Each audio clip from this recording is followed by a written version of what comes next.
तो आप सबका यहाँ आने के लिए अपने दिनचर्या से समय निकाल कर आप यहाँ आए हैं, मुझे मेरी बात कहने का अवसर दे रहे हैं, इसके लिए आपका धन्यवाद करना चाहता हूँ। हृदय से आपका आभार व्यक्त कर रहे हैं। हम ही हैं प्रशांत किशोर और हम कोई नेता नहीं हैं। बिहार के साधारण परिवार के लड़के हैं। माता पिता का आशीर्वाद है, ऊपर वाले की कृपा है, जीवन में कुछ हासिल करने का अवसर मिला है। 10 बरस तक संयुक्त राष्ट्र संघ में काम करते थे, पहले भारत में, फिर अमेरिका में, उसके बाद अफ्रीका में हमने काम किया है। 10 बरस के बाद जब इस देश में लौटे तो जो काम हमने किया है, जिस नेता जिस दल का हमने हाथ पकड़ा, वो सब आदमी चुनाव जीत गया। लेकिन 10 बरस वो काम करने के बाद ये संकल्प लिया है कि अब जीवन में किसी नेता और दल के साथ काम नहीं करेंगे। अब आप पूछिएगा ऐसा क्यों? वही काम करके इतना नाम कमाए हैं। लोग आपको बताएंगे कि चुनाव में हमसे सलाह लेने के लिए 2-4 लाख नहीं, 2-4 करोड़ नहीं, बड़े बड़े दल और नेता सैकड़ों करोड़ रुपया हमको देते हैं। तो इतना पैसा नाम सब छोड़ के, अपना घर परिवार आराम छोड़ के पैदल पैदल गांव में क्यों घूम रहे हैं? पिछले 9 महीना से 3000 से ज्यादा गांव में पैदल चल के गए। सुबह से शाम तक पैदल चलते हैं हम लोग। शाम जहां होगी वहां रुकेंगे, अगले दिन फिर चलना शुरू करेंगे। तो पैदल क्यों चल रहे हैं? लोग पूछ रहा है पदयात्रा क्यों कर रहे हैं? तो वोट मांगने के लिए पदयात्रा नहीं कर रहे हैं। पहली बात समझ लीजिए, हमको आपका वोट नहीं चाहिए। ये वोट मांगने का अभियान नहीं है। ये गांव गांव इसलिए जा रहे हैं कि जाकर अपनी आंख से देखें कि जिस समाज के लोगों की जिंदगी को सुधारना चाहते हैं, आप रहते किस दशा में हैं, किस परेशानी में आप जी रहे हैं। आपके गांव का, आपका खेत खलिहान, आपके नाली गली, रोड सड़क, स्कूल अस्पताल का क्या दशा है, ये देखने चले, समझने चले, इसका रास्ता कैसे निकाला जाए। लेकिन हम तो आज चले हैं तो हमको ये दिख रहा है, समझ में आ रहा है। आप सब लोग तो यहीं रहते हैं। आप में से ज्यादातर लोग तो हमसे ज्यादा अनुभवी और विद्वान हैं। आपने कभी ये सोचा कि आपकी ये दशा क्यों है? आप इस दशा से क्यों नहीं निकल पा रहे हैं? ये भी आपको बताने आए कि आखिर आपकी ये दशा है क्यों। बिहार में यहाँ बैठा हुआ आदमी कौन नहीं जानता है कि बिहार में कितना भ्रष्टाचार है? किसको यहाँ नहीं पता है कि यहाँ पढ़ाई का व्यवस्था नहीं है? सबको मालूम है कि कोई बीमार पड़ जाए तो अस्पताल नहीं है, किसी के बच्चे के लिए रोजगार नहीं है, सरकारी कोई ऐसा काम नहीं है कि 2 रुपया घूस दिए बगैर, बिना पैसा दिए हुए कोई काम हो नहीं सकता है। ये तो सब बात आपको मालूम है। तो इसको सुधार आप क्यों नहीं पा रहे हैं? बहुत आदमी कहता है कि बिहार में नेता चोर है। तो मेरे भाई, पूरे देश में नेता ऐसे ही है। ऐसा नहीं है कि बिहार से बाहर नेता सब हरिश्चंद्र है। पूरे देश में यही व्यवस्था लागू है। लेकिन जितनी गरीबी, जितना बदहाल स्थिति बिहार का है, जितनी बेरोजगारी भुखमरी बिहार में है, ऐसा दशा पूरा देश में कहीं नहीं है। तो ये ऐसा क्यों है बिहार में, इसको पहले आप समझिए। देखिए, 5 बरस लोग बिहार में बैठ के जहां चले जाइए, घर में, दलान में, खेत खलिहान, चौक चौराहा पर, चाय की दुकान पर, जहां 5 आदमी बैठता है, वो राजनीति की बात करता है। वो बताता है कि सरकार में क्या खराब है। लेकिन जिस दिन वोट होगा बिहार में, वो सब बात आपको भूला जाएगा। वोट के दिन बिहार के आदमी को 4 बात याद है। पहला बात, हमारा जात क्या है, के हमारा जात का खड़ा है। जो जात का खड़ा है उसी को जाकर वोट दीजिएगा। जो जात से बच गया, बहुत आदमी को लगता है कि बिहार में सब जाते पर वोट दे रहा है। ये सही बात नहीं है, आपका भ्रम दूर कर देते हैं। अगर सिर्फ जात पर ही लोग वोट देते तो बिहार में मोदी जी को तो एक को वोट नहीं मिलना चाहिए। उनके जात का तो बहुत आदमी यहाँ नहीं रहता है, तो वोट उनको कैसे पड़ रहा है? वोट इसलिए पड़ रहा है कि जो जात से बचा वो धर्म में फंसा, हिंदू मुसलमान बन के वोट दे रहा है। सारा हिंदू एक हो जाओ, मुसलमान नहीं जीतना चाहिए। भारत पाकिस्तान के नाम पर वोट दे रहे हैं। तो पहले जात पर दिए, जो बच गया वो धर्म पर दिया, जो दोनों से बच गया। तो बिहार में एक वर्ग है जिसने लालू जी का जंगल राज देखा है, उसको इतना डर है उस राज का कि कहता है कि जाने दीजिए भैया, पढ़ाई हो चाहे नहीं, रोजगार हो चाहे नहीं, कम से कम अपराध नहीं है, कोई आकर गोली नहीं मार रहा है, अपहरण नहीं कर रहा है। तो लालू जी के डर से जाके भाजपा को वोट देता है। और चौथा, हम लोग के मुसलमान भाई लोग हैं, ये लोग कह रहा है कि जिए चाहे मर जाएं, भाजपा को वोट नहीं देंगे। भाजपा तो मुसलमान विरोधी पार्टी है, भाजपा तो मुसलमान विरोधी पार्टी है, भाजपा को वोट नहीं देंगे। तो भाई मेरे, बिहार में बचा कौन? बिहार में तो दुइये गो दल है, एगो मोदी जी का भाजपा, एगो लालू जी का ललटेन। नीतीश कुमार जी बेचारे का तो पता ही नहीं है कि कब ललटेन पकड़ के लटकेंगे या कब कमल के फूल पर बैठ जाएंगे। तो मुसलमान कह रहा है कि भाजपा को दे नहीं सकते हैं, तो ललटेने दिख रहा है, इसी में किरासन तेल बन के जलेंगे। आप ईमानदारी से बताइए, इसी 4 चीज पर न वोट दिए हैं, काहे के लिए गाना गाते हैं? क्यों गाना गा रहे हैं कि बिहार में भ्रष्टाचार है? क्यों गाना गा रहे हैं कि सड़क नहीं है, कि आपके बच्चों के पढ़ने की व्यवस्था नहीं है? ये झूठ बोलने की आदत लग गई है। मेरे भाई, आपने पढ़ाई के लिए कहां वोट किया है? अभी आपको हमारी बात पर भरोसा नहीं है तो अभी आपसे 2 सवाल करेंगे, आपको अभी आईना दिखेगा कि आपकी दुर्दशा क्यों है।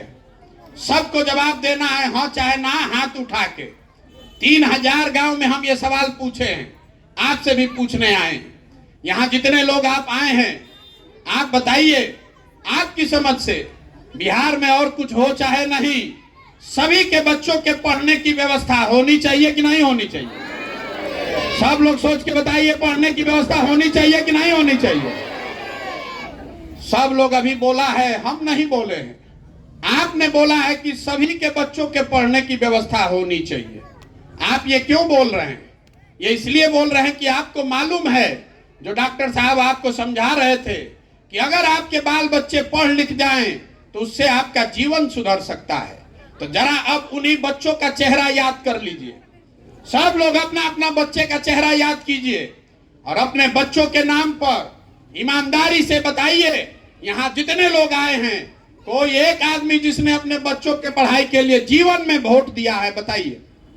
जो दिया है तो हाथ उठाइए। कोई दिया है भाई? यही आपके दुर्दशा का कारण है। अभी कितना जोर से हाथ उठाकर बोले हैं कि पढ़ाई होना चाहिए, लेकिन पढ़ाई के लिए वोट नहीं देते हैं। खाना मिलना चाहिए, लेकिन खाना बनाइएगा नहीं तो खाइएगा कैसे? आपको लग रहा है कि नेता आपको ठग रहा है। यहाँ बहुत राजनीति के ज्ञानी लोग बैठे हैं, कुछ हमको ये भी कहेगा कि पढ़ाई के लिए वोट दे भी दें तो भी पढ़ाई नहीं सुधरेगा। तो आपका ये भ्रम है, उसको दूर कर देते हैं। आपने लोकतंत्र को समझा ही नहीं है। लोकतंत्र में आप किसको वोट देते हैं इसका महत्व नहीं है, महत्व इस बात का है कि किस बात के लिए वोट देते हैं। अभी आपको लग रहा है कि बिहार में आपने वोट ठीक दिया, नेता और सरकार काम नहीं कर रहा है। हम आपको बता रहे हैं कि नहीं, जिस चीज के लिए आपने वोट दिया है वो चीज आपको थोड़ा कम या ज्यादा मिल रहा है। हमारी बात पर भरोसा नहीं है तो अभी आपको बता रहे हैं। देखिए, पूरे बिहार में, आपके इस गांव पंचायत में भी घरे घर से लोगों ने मोदी जी को वोट दिया है 5 किलो अनाज के लिए। तो बिहार में चाहे जितना भी चोरी भ्रष्टाचार है, 1 किलो चोरी करके सबको 4 किलो अनाज मिल रहा है कि नहीं मिल रहा है? आपने घर घर से वोट दिया राम मंदिर बनाने के लिए। तो बिहार में स्कूल बने चाहे नहीं, फैक्ट्री लगे चाहे नहीं, आपके वोट की ताकत है। अयोध्या में राम मंदिर बन रहा है कि नहीं बन रहा है? आपने वोट दिया जात के नाम पर। तो मेरे भाई, चाहे आपका दुर्दशा कितना भी हो, आपके जात का जो नेता है वो राजा बनकर स्कॉर्पियो पर और हेलीकॉप्टर पर घूम रहा है कि नहीं घूम रहा है? आपने वोट दिया मोदी जी का चेहरा देख के। तो आपका बच्चे का चेहरा चाहे मुरझाया हो, मोदी जी का चमकता हुआ चेहरा रोज टीवी में, अखबार में देखने को मिल रहा है कि नहीं मिल रहा है? आपने वोट दिया घर घर बिजली आने के लिए नीतीश कुमार को। तो नीतीश कुमार चाहे बिहार में और कुछ करे चाहे नहीं, 2000 बिजली का बिल आए कि 5000, घरे घरे बिजली आया है कि नहीं आया है? आपने वोट दिया सिलेंडर के लिए, तो सिलेंडर का दाम 1200 हो कि 1400, इसी बिहार में घर घर सिलेंडर आया है कि नहीं आया है? ये आपको क्यों बता रहे हैं? कि लोकतंत्र की ताकत को समझिए। जिस चीज के लिए आप वोट दीजिएगा वो थोड़ा कम या ज्यादा अपने आप होगा। चुनकर चाहे जिसको लाइए, वोट जिसको देना है दे दीजिए। मोदी को दीजिए कि नीतीश को दीजिए, लालू को दीजिए कि प्रशांत किशोर को दीजिए, वोट अपने बच्चों के लिए दीजिए। यही बात आपको नहीं समझ में आ रही है। नेता आता है कहता है भैया देश के लिए वोट दीजिए, तो आप भारत पाकिस्तान के नाम पर वोट दिए। कोई आया कहा अगला पिछड़ा के नाम पर वोट दो, तो जात के नाम पर वोट दे दिए। कभी हिंदू मुसलमान बनकर वोट दे दिए, कभी 5 किलो अनाज पर वोट दिए, कभी नाली गली पर वोट दिए। तो आपका बच्चे का भविष्य सुधरेगा कैसे? आपने अपने याद करके बता लीजिए। आपने स्वयं से बताया कि आपने अपने बच्चों के पढ़ाई के लिए वोट नहीं किया, आपने यहाँ फैक्ट्री रोजगार के लिए वोट नहीं किया। तो जिस चीज के लिए वोट किए नहीं है वो मिलेगा कैसे? कभी नहीं मिलेगा। इसी बात के लिए हम पैदल चल रहे हैं, आपसे वोट नहीं मांग रहे हैं, आपसे हाथ जोड़ रहे हैं, घर घर जाकर हाथ जोड़ रहे हैं कि एक बार मेरी बात मानिए और एक बार अपने बच्चों के लिए वोट दीजिए। अगर आप अपने बच्चों की चिंता नहीं करेंगे तो लिख कर रखिए, कोई दल कोई नेता जिसको वोट देना है दे दीजिए, लेकिन कोई दल और नेता आपके बच्चों की चिंता नहीं करेगा। काहे करेगा भाई? जिस समाज में लोगों को अपने बच्चों की चिंता नहीं है। हम आज 3000 गांव में पैदल गए हैं। ज्यादातर जगहों पर जहां हम गए 100 लड़के अगर दौड़ रहे हैं, आधे से ज्यादा बच्चों के शरीर पर कपड़ा नहीं है। आपके छोटे छोटे बच्चों के आप अपने गांव में जाकर देख लीजिएगा, आपके छोटे छोटे बच्चों के पैर में हवाई चप्पल नहीं है, लेकिन आपको उसका चिंता नहीं है। आप तो जाति का झंडा उठाए हैं, आपको धर्म का झंडा उठाना है, आपको मोदी को जिताना है, आपको कभी लालू को जिताना है, आपको अपने बच्चों को नहीं जिताना है। यही दुर्दशा है बिहार के लोगों की, ये नहीं सुधर सकता है। हमको लोग कह रहा है कि प्रशांत किशोर आए हैं, बहुत पढ़े लिखे हैं, ये सुधार सकते हैं। हम आपको बता रहे हैं, जो आता है यही कहता है कि हमको वोट दीजिए, हम सुधार देंगे। मैं आपको बताने आया हूं, एक प्रशांत किशोर को छोड़िए, अगर 10 प्रशांत किशोर आ जाएं तब भी ये सुधरने वाला नहीं है। जब तक आप नहीं सुधरिएगा तब तक कोई बिहार को नहीं सुधार सकता है। गौवा में जा रहे हैं तो कहता है कि मुखिया जी पैसा ले रहे हैं राशन कार्ड बनाने के लिए 2000, इंदिरा आवास के लिए 20,000। भाई जिस दिन मुखिया का चुनाव हुआ, जिस दिन मुखिया का चुनाव हुआ 500 रुपया लेकर वोट दिए आप, मुर्गा भात खाकर वोट देने गए आप, पाउच पिए आप, तो मुखिया जिसको चुने हैं अब वो चोर नहीं होगा तो हरिश्चंद्र होगा। आपने 500 में अपना ईमान बेचा है, आपने 500 में अपना ईमान बेचा है। आप ही का ना मुखिया है, वो 5000 में अपना ईमान बेच रहा है। आपका विधायक है, वो 50,000 में अपना ईमान बेच रहा है। जब तक आप नहीं सुधरिएगा, बहुत आदमी कहता भैया हमारा पैसा नहीं मिला।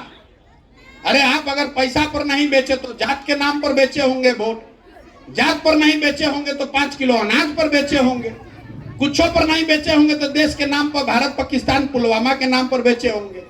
अपने बच्चों के लिए आपने वोट कभी नहीं किया।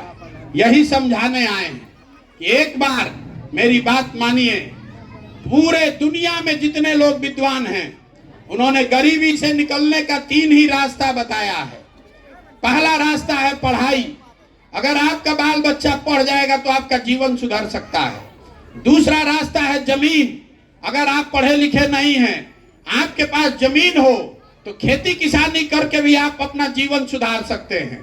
और तीसरा रास्ता है पूंजी, अगर आपके पास पढ़ाई नहीं है, आपके पास जमीन नहीं है, पैसा हो, पूंजी हो, तो कोई छोटा मोटा रोजी रोजगार दुकान करके आप अपना जीवन सुधार सकते हैं।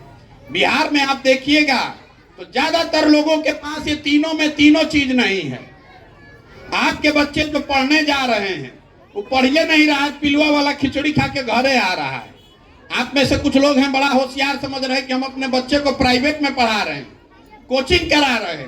तो प्राइवेट और कोचिंग में पढ़ा कर भी आपका जीवन सुधरने वाला नहीं है। आप स्कूल प्राइवेट में पढ़ाइएगा, लेकिन कॉलेज तो सरकारी में ही जाना पड़ेगा। तो कॉलेज में भी बिहार में पढ़ाई नहीं हो रहा है। स्कूल में खिचड़ी बट रहा है और कॉलेज से डिग्री बट रहा है। तो जब आपके बच्चे पढ़ेंगे ही नहीं तो मजदूर नहीं बनेंगे तो कलेक्टर बनेंगे। इतना बात समझ में आना चाहिए ना भाई। एक डॉक्टर साहब यहाँ खड़ा होकर भाषण दे रहे थे, इनके बाबूजी रिक्शा चलाते थे, तो पढ़ाए हैं अपने बच्चा को तब नहीं डॉक्टर बने हैं। हमारे बाबा अपने बैलगाड़ी चलाते थे, मजदूर थे, अपने सब बच्चा में अपना पेट काट के एक बच्चा को पढ़ाए तो हमारे बाबूजी डॉक्टर बने। हमारे बाबूजी ने हमको पढ़ाया है तब ना हम खड़ा होकर भाषण दे रहे हैं। आप तो अपने बच्चे को पढ़ाइए नहीं रहे हैं ना, आप कभी पढ़ाई का बात करते हैं। गांव में स्कूल है, पढ़ाई नहीं हो रहा है, किसी को चिंता नहीं है। अभी ऑर्केस्ट्रा का नाच आ जाए तो पूरा गांव वहां टूट पड़ेगा। स्कूल में पढ़ाई नहीं हो रहा, उसका किसी को चिंता नहीं है। तो कैसे आपका जीवन सुधरेगा? 5 किलो अनाज से आपका जीवन नहीं सुधरने वाला है। यही संकल्प लेकर चले हैं। दूसरा रास्ता आपको हमने बताया, जमीन, खेती किसानी करने वाले लोग यहाँ पर क्यों बदहाल है? वो इसलिए कि बिहार में गरीबों के नाम पर राजनीति हुआ, लेकिन पिछले 75 साल में यहाँ भूमि सुधार का कोई काम नहीं किया गया है। 100 में 60 आदमी जो बिहार में रहता है, इसको याद रखिएगा, 100 आदमी जो बिहार में रहता है उसमें 60 आदमी ऐसा है जिसके पास 1 इंच जमीन ही नहीं है। और जो 40 आदमी के पास जमीन है, वो 40 में 35 आदमी ऐसा है जो 2 बीघे से कम की खेती करता है। तो जो बिहार में खेती करने वाले लोग हैं, ये कमाने के लिए खेती नहीं करते हैं, खाने के लिए खेती कर रहे हैं। आप खेत में वही उपजा पाते हैं कि आपका और आपके बाल बच्चे का पेट भर जाए। खेती से कमाई का उपाय नहीं है, तो बच्चों के पढ़ने का व्यवस्था है नहीं, खेती से कमाई का जुगाड़ है नहीं, तो गरीबी से निकलिएगा कैसे? तीसरा रास्ता आपको बताया, पूंजी। अब बहुत ऐसा राज्य है जहां लोग पढ़े लिखे नहीं हैं, जहां खेती भी नहीं है, लेकिन लोगों के पास पैसा है, पूंजी है, घरे घर दुकान खोला है। कुछ नहीं, अगर आपके पास पैसा होता 5 गो भैंसे पाल लेते। वो बिहार में लोग क्यों नहीं कर पाते हैं? वो इसलिए नहीं कर पाते हैं कि जो 100 लोग बिहार में रहता है उसमें 80 आदमी ऐसा है, और अपने गांव में भी जाकर देख लीजिएगा, 100 में 80 आदमी हर दिन यहाँ 100 रुपया भी नहीं कमाता है। जब आप 100 रुपया भी नहीं कमाइएगा तो इस महंगाई के जमाना में खाइएगा क्या, बचाइएगा क्या, और पूंजी कहां से लाइएगा? तो जब आपके पास पढ़ाई है नहीं, जमीन है नहीं, पूंजी है नहीं, तो गरीबी से आप निकल नहीं सकते हैं। चाहे वोट जिसको देना है दे लीजिए, जिसको जिसकी सरकार बनाना है बना दीजिए। जब तक यहाँ पर बच्चों के पढ़ने का व्यवस्था नहीं हो, जब तक भूमिहीनों को सरकार जमीन न दे, और जब तक घर घर लोगों को रोजी रोजगार के लिए पूंजी नहीं उपलब्ध कराया जाए, तब तक बिहार से गरीबी दूर नहीं हो सकता है। सरकार चाहे नाली गली बनवा दे कि घर में बिजली का कनेक्शन खिंचवा दे, इससे आपका गरीबी नहीं दूर होगा। 5 किलो के बदले अगर 10 किलो भी अनाज मिलने लगेगा, उससे पेट भरेगा, उससे गरीबी दूर नहीं होगा। इसीलिए जन सुराज में हम कोई वादा नहीं करते हैं, कोई मदद की बात नहीं है, लेकिन जन सुराज का पहला संकल्प क्या है, इसको याद रखिए। जब ये नई व्यवस्था बने तो रोड, नाली, गली, अस्पताल जब बनेगा तब बनेगा। पहला जन सुराज का संकल्प है कि व्यवस्था नहीं बनने के बाद साल भर के अंदर जितने आपके घर के सवांग बाहर जाकर मजदूरी कर रहे हैं बिहार के बच्चे, और जितने लोग यहाँ बेरोजगार बैठे हैं, सबके लिए 10 से 15 हजार रुपया के रोजी रोजगार का व्यवस्था यही स्थानीय स्तर पर होगा 1 साल के अंदर। अब आप बताइए कि अगर आपके घर के सवांग को 10-15 हजार रुपया का यहाँ स्थानीय स्तर पर रोजगार होगा, उससे आपका जीवन सुधरेगा कि नहीं सुधरेगा? आपको 5 किलो अनाज चाहिए कि अपने घर के लोगों के लिए रोजगार चाहिए? मुंह खोल के बोलिए, रोजगार चाहिए कि 5 किलो अनाज चाहिए? 5 किलो अनाज चाहिए कि रोजगार चाहिए भैया? अपने जात का नेता चाहिए कि बच्चों के लिए पढ़ाई चाहिए? बोलने से नहीं होगा। यही 2 चीज याद रखिए। वोट जिसको देना है दीजिए, हमको उसका चिंता नहीं है। वोट दीजिए अपने बच्चों के लिए, उनके पढ़ाई और रोजगार के लिए। इतना मंत्र बांध लीजिएगा तो अपने आप आपका जीवन सुधरेगा। नेता कोई जीत कर जाए, उसको पढ़ाई और रोजगार के लिए जब वोट दीजिएगा तभी आपका जीवन सुधरेगा। नहीं तो जिसको वोट देना है देते रहिए, ये सुधरने वाला नहीं है। कितना गाना गाना है गा लीजिए, ये नहीं सुधर सकता है। जब आप जगिएगा अपने बच्चों के लिए तभी सुधरेगा। लोग कह रहा है क्या करे भैया, बिहार में विकल्प नहीं है, एक और भाजपा एक और लालू, किसको वोट दें? अगर विकल्प नहीं है तो आप विकल्प बनाइए। कौन रोक रहा है आपको विकल्प बनाने से? कहता है आदमी हमारे पास साधन नहीं है, पैसा नहीं है, चुनाव कैसे जीतेंगे? तो जन सुराज वो व्यवस्था है। अगर आपको लगता है कि बिहार में नया विकल्प बनना चाहिए, बेहतर विकल्प बनना चाहिए, तो पैसे का चिंता मत कीजिए, साधन व्यवस्था का चिंता मत कीजिए। वो चिंता अपने भाई अपने बेटे प्रशांत किशोर पर छोड़िए, लेकिन अपने बच्चों के लिए पहले खड़ा होइए। यहाँ जितना आदमी है कहता है कि भैया आप आगे आगे चलिए, आपके पीछे हैं। बिहार में आदमी इतना चालाक है, कहता है आप आगे बढ़िए, पीछे हम हैं। मेरे भाई, जो समाज अपने बच्चों के साथ नहीं खड़ा है, आपके नस में जाति और धर्म का इतना नशा भर दिया है नेताओं ने कि आपको अपने बच्चों के साथ आप नहीं खड़े हैं। आप हमारा भाषण सुनकर प्रशांत किशोर के साथ खड़ा होइएगा, आप किसी के साथ नहीं खड़ा होने वाले लोग हैं। आपको यही हाथ जोड़कर कहने आए हैं कि अपने बच्चों के लिए खड़ा होइए। यहाँ जितने लोग बैठे हैं, ज्यादातर लोग का आधा से ज्यादा उम्र आपका बीत गया। हमारा उम्र है 45, आधा से ज्यादा उम्र तो हमारा बीत गया। अरे अपने लिए नहीं तो कम से कम अपने बच्चों के लिए जगिए, नहीं तो जाति या धर्म में पड़े रहिएगा। 5 किलो अनाज नाली गली पर वोट देते रहिएगा। तो लिख कर रखिए, जिस बदहाली में आप जी रहे हैं, आने वाली पीढ़ी और आपके बच्चे भी इसी बदहाली में जिएंगे, इसको कोई सुधार नहीं पाएगा। समझ में आए तो बहुत अच्छा, न समझ में आ रहा है तो आपका जीवन चल ही रहा है, हमारा भी जीवन रुका हुआ नहीं है। यही बात बताने आए हैं। एक नारा लगाकर हम लोग खत्म करेंगे। मैं बोलूंगा जय बिहार, आपको बोलना है जय जय बिहार, जय बिहार, जय बिहार, जय बिहार। अब 1 मिनट में समझिए कि ये नारा क्यों लगवा रहे हैं। ये नारा इसलिए लगवा रहे हैं कि बिहार में लोगों का, आपका, हमारा आत्मसम्मान मर गया है। बिहार के बाहर जब आपके बच्चे जाते हैं पढ़ाई करने, रोजी रोजगार मजदूरी करने, तो कहता है बिहारी मतलब बुर्बक। बिहारी शब्द गाली बन गया है। हर दिन पूरे भारत में बिहार के लोगों को अपमानित किया जाता है बिहारी कह के। हम लोग सारे लोग बेवकूफ नहीं हैं। अरे तो ये आपके और हमारे पूर्वजों की जो जमीन है, ये वो जमीन है जहां देवताओं को भी ज्ञान मिला है। ये वो जमीन है जहां आपके हमारे पूर्वजों ने ऐसी व्यवस्था बनाई थी कि पूरे दुनिया से लोग पढ़ाई करने के लिए नालंदा बिहार में आते थे। ये वो जमीन है कि जहां आपके हमारे पूर्वजों ने वो व्यवस्था बनाई थी कि पूरे भारतवर्ष में 1500 साल तक शासन बिहार से चलता था। और आज हम लोग का दुर्गति देखिए। हम लोग ने जो व्यवस्था जाति और धर्म से बनाया है, ये व्यवस्था ऐसी है जिसमें 5वां क्लास पढ़ने का भी बच्चों को सुविधा नहीं है।